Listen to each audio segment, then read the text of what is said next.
During one of my pastoral visits at one of our shut-ins, Mark and Dorothy Kluhl, they actually said to me, "Pastor Nelson, I understand you're doing a historical research on the pastors of the church."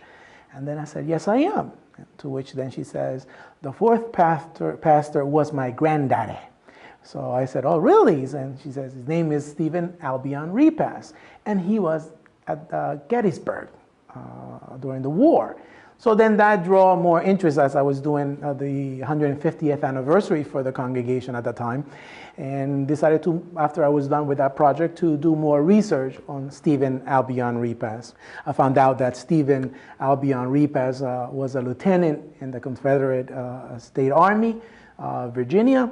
I also found out he was a professor of Christian Evidences at Muhlenberg College, local here. Then later on in 1899, I also found out he dedicated the Sailors and Soldiers Monument, which is at Center City, Allentown. And one of those particular soldiers' monuments that stand there was done actually in his honor. Stephen Albion Repass was actually a soldier, as I said, in the Confederate State Army. He then was engaged at the Gettysburg battle here in Pennsylvania on the 3-day. He arrived, I believe, on the 2nd day, but he was under Brigadier General Garnett, Robert Garnett, and there he fought at that war in that battle, in 1863. Since they lost, they actually took the soldiers and were in prison, Sandusky, Ohio prison. So he was there. Then after the war, he was released. He returned to Roanoke College to finish his bachelor, at which point after he finished his bachelor's, he then came to Philadelphia, to Lutheran Theological Seminary at Philadelphia. In 1869, he then finished his studies and then returns to Virginia, where he's a pastor and acting president, a professor at Southern Theological Seminary. And during this time, St. John's was extending a call, and my understanding is some of the vestry, the council in this congregation calls it vestry, went to Philadelphia. I spoke with some folks out there, and they said, "We have a pastor for you." So they extended a letter to Stephen Albion Repass in Virginia, in which he accepted in 1884, and in 1885 he became the pastor here and officiated his first service. That's how Stephen Albion Repass, Pastor Repass, arrived to Pennsylvania. If we look at the war in and of itself, the Union did quite a damage to the schools and the terrain in the South. They went pretty much, and unfortunately war has many kinds of casualties on both sides. And the Civil War was a major event in this country. In fact, scholars are still arguing whether it was 500,000 or 600,000 or 700,000 soldiers and lives lost or unaccounted for. So it was a very devastating time, and also the land and the people, the community all took a hit on all of this. So I actually found a document from Tapper. Tapper actually is recording a historical event that took place between Roanoke's president and the president at the time, and now escapes me, at Philadelphia, that they were sending some students from Roanoke to come and finish their education here. They don't specify that it was a repass, but it was during that time period, and that's how then these students from the South enter into Philadelphia Theological Seminary.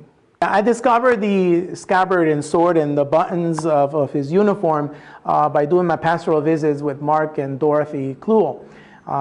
When they realized I was doing a historical research, and then that I was furthering my research on Stephen Albion Repass, who was their grandfather, her grandfather. She one day said to me, she called for Mark, come give Pastor the sword. I was super happy about it. I was wondering what kind of sword this was. And she presented me with the sword. I was able then to date it with some other local historians to the year of 1812. So it's a sword that was used during the 1812 war. Repass would have not used it. Repass had it mounted above on his mantle, and it has been passed on to the family. Subsequently, another visit, she says, I have these buttons, I don't know what to do with them. I looked at them and I figured out that they say Virginia all over them, and she told me they're from Repass and you can have them. At which point I figured they belong in the church. As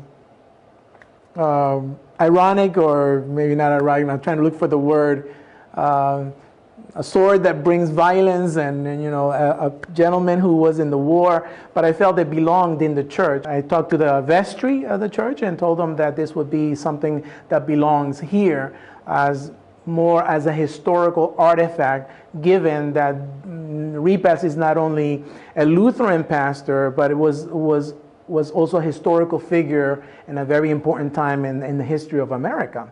And he was here in Pennsylvania. And I think even his move from the Virginia to the north really sends a message of I believe, of reconciliation.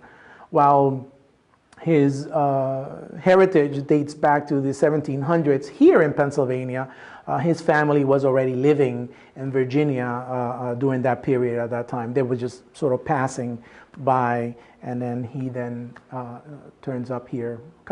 Repass had a sense of mission. Now today I interpret that mission as reconciliation.